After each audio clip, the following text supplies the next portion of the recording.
এত ভালো রেজাল্ট করে তোমার কেমন লাগছে এখন? না, ভালো তো লাগছে আমার, কিন্তু এক প্যাকেট মিষ্টি নিয়ে যদি এই কথাটা শুধাইতে আসতে আরও ভালো লাগতো। তো সাংবাদিক হলে কী হবে, তো শুধানো তো যায় ধরো। না, এত কষ্ট করে রেজাল্টটা করেছি নিশ্চয়ই ভালো লাগার জন্যেই। হ্যাঁ, আর কি বলবো, 4 নম্বর কেটে দিল কপালের নাই বললেন, সেটা 500তে 500ই পেত। আচ্ছা, সারাদিন কত ঘন্টা পড়তে তুমি? ঘন্টা মেপে কি পড়াশোনা হয়? দেখলে কি আর রেজাল্ট করতে পারতো? এমনও দিন গেছে চান করতে ভুলে গেছি। শীতকালে তো অর্ধেক দিন চানই করতাম না, ইস্যু ছিল পড়া।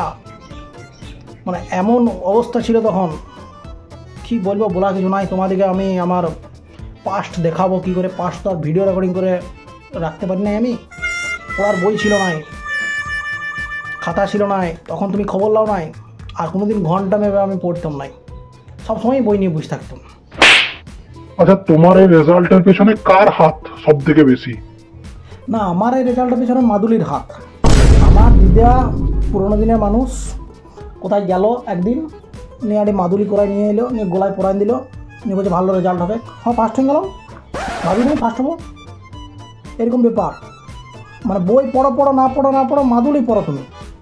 তুমি মাদুলি পড়লে আরে ভালো রেজাল্ট করবেই করবে, আমি তোমাকে বলছি।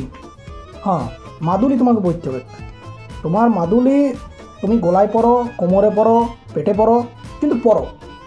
তুমি মাদুলি পড়ো, দেখো ভালো রেজাল্ট হবে। কি হবে আমি লিখে দেবো লাল কালিতে, তোমার পড়ার দরকার নাই, মাদুলিটা পড়ো।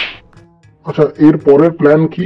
না, প্ল্যান আমার একটাই আছে, ব্যবসা করবো। ব্যবসাটা হচ্ছে একটি ভরা বাজারের মধ্যে শৌচালয় খুলবো। শৌচালয়টাতে 2 টাকা আর 5 টাকা রেট করে নেবো, আর বাইরে একটি চেয়ার টেবিল নিয়ে কাউন্টার করে আমি বসবো। আর মানুষ আসবে, কষ্ট করে যাবে, কারণ আমাকে টাকা দিন যাবে, কোনো চাপ নাই।